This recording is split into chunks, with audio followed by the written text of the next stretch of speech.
This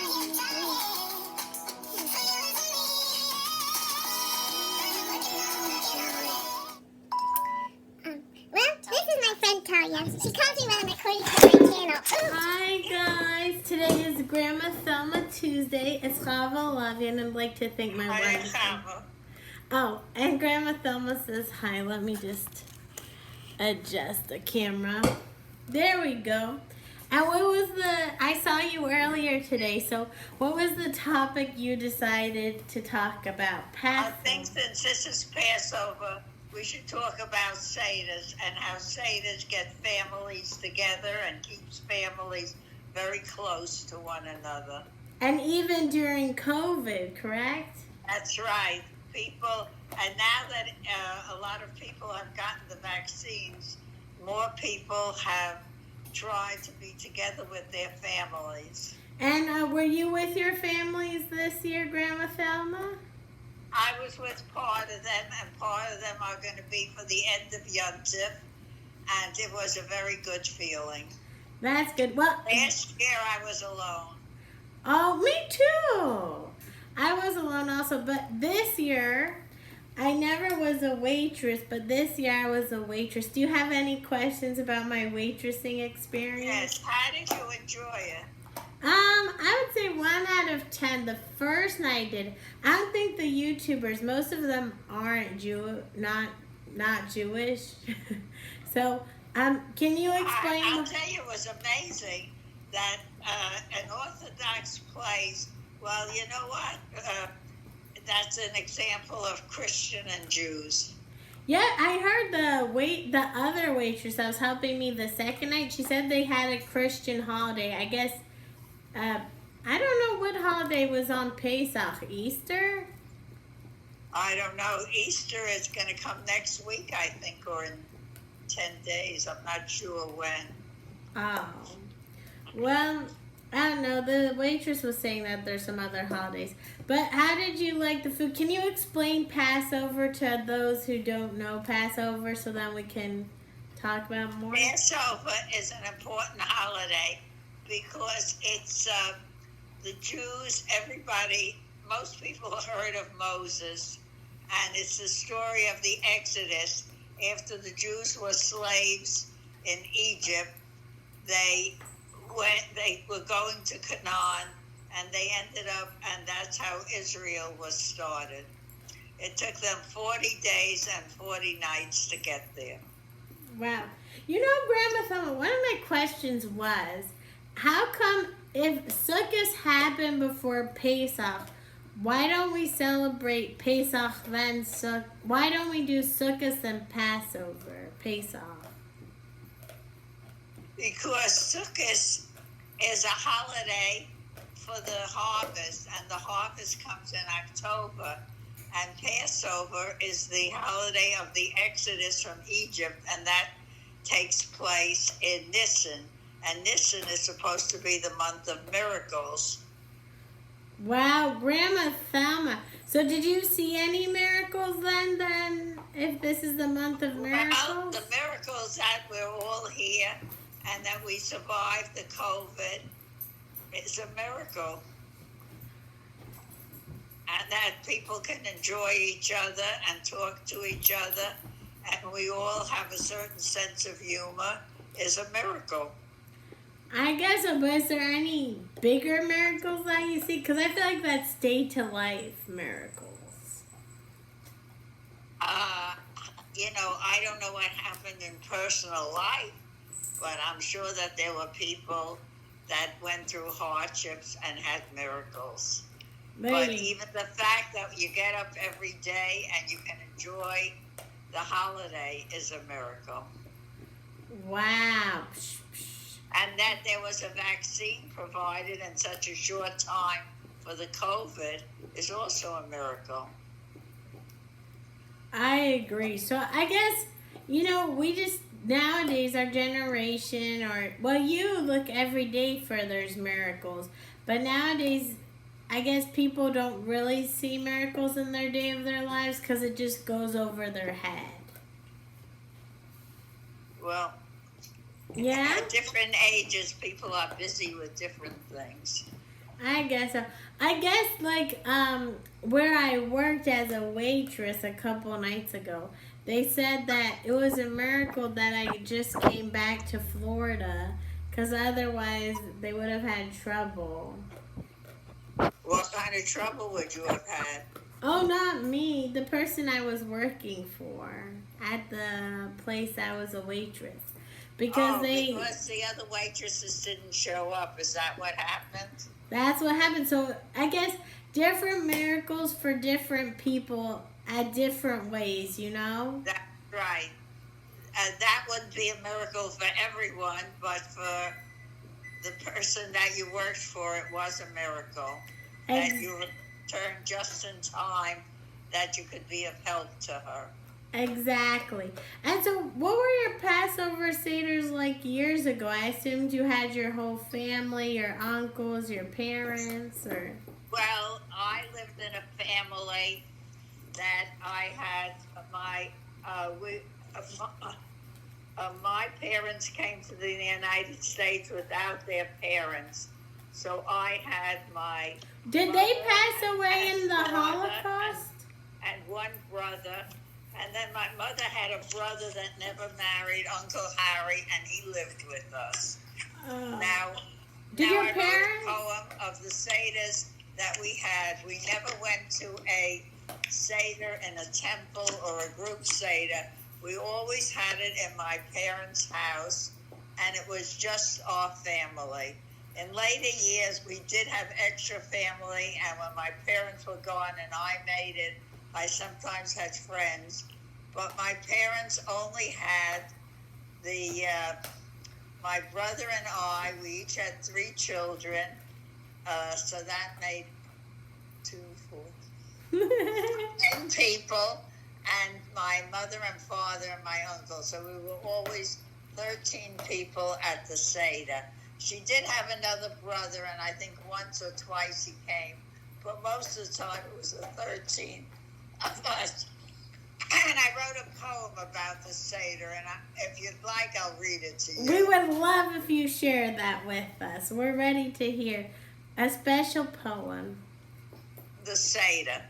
We're celebrating Passover tonight. To be with family and friends is delight. Still remember the holidays of yore, and nothing is like it was before. My father first went to synagogue to pray. With every person he had something to say. Was always the last to leave the shul. At home the children didn't follow the golden rule.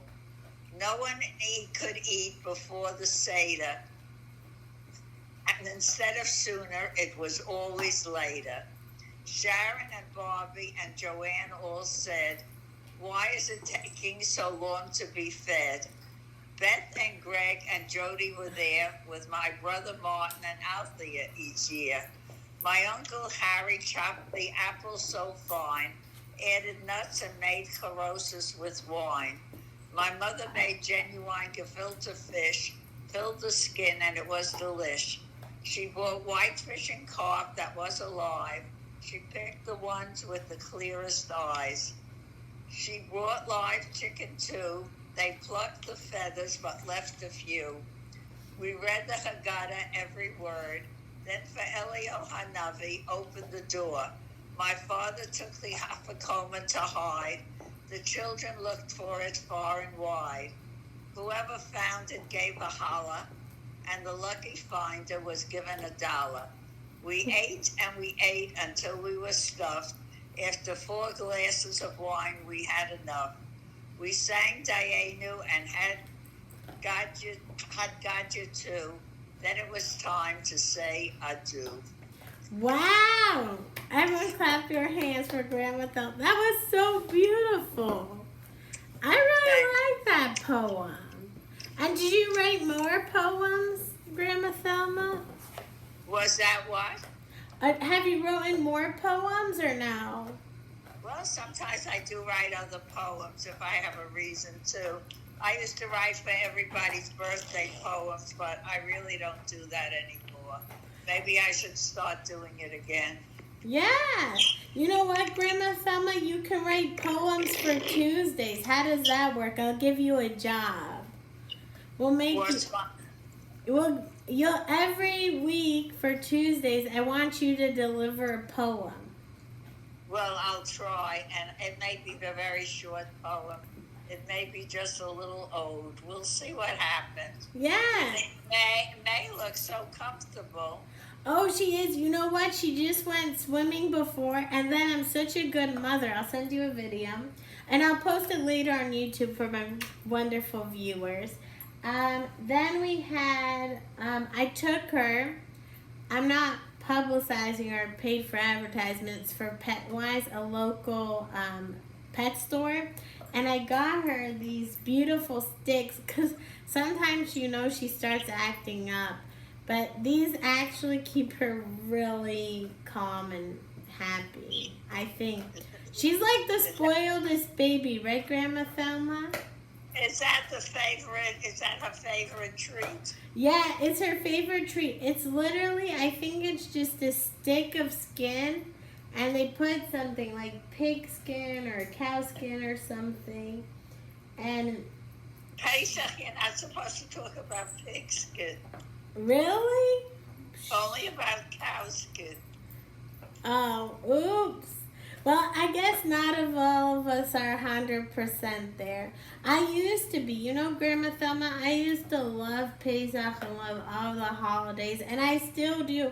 I'm just not as observant as I used to be. I love Pesach too. And my children that were in college, maybe they didn't come home all the time, Rosh Hashanah or the holidays, but they always came home on Pesach. Really? Yes, and we always had a Seder. Did you, and then, did you ever stop doing Seders like last year or no? Well, when I was alone, I just made myself, I had wine and that, and I had, you might call it a Seder, but of course, a Seder means order, and I don't know if I did everything in perfect order. Did you have a Corona Seder? Did you use Zoom or something, or did you Zoom? We did, you know what happened? My one daughter's Orthodox, and she wouldn't go on Zoom when it's Seder night. But we did have a Seder either before or after the regular night, and we had a Zoom Seder. That's good. As long as you did something. You know what I believe, Grandma Thelma? I believe, like, as long as you do your part and you're a kind, caring person and you care about other people and this, and you tried. That's the most important, that you did it. Even though you weren't in person with people, you still made sure you did the blessings and everything.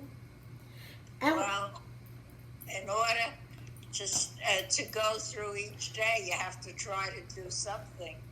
Otherwise, it's very hard because you're limited where you can go, and a lot of things that you did were closed now. So everybody tries their best. I agree 100%. So, Grandma Thelma, do you want to tell us how, like, it was difficult to do the Seder by yourself, or that you just tried to keep How them? it was difficult? During when COVID. When I was by myself, I had wine.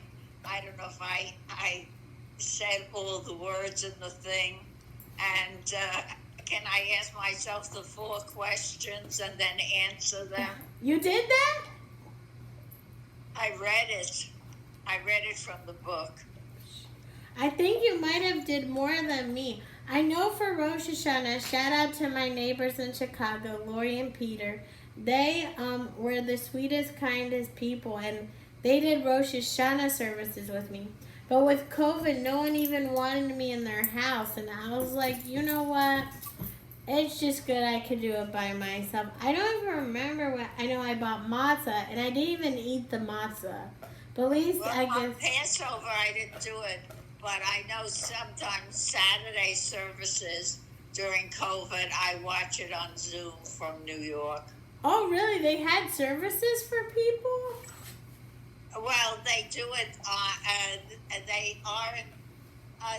it's a very big temple, and there are people in different rooms. They even have bar mitzvahs there, but not a lot of people come. And they're in a separate room, not in the same room as the rabbi.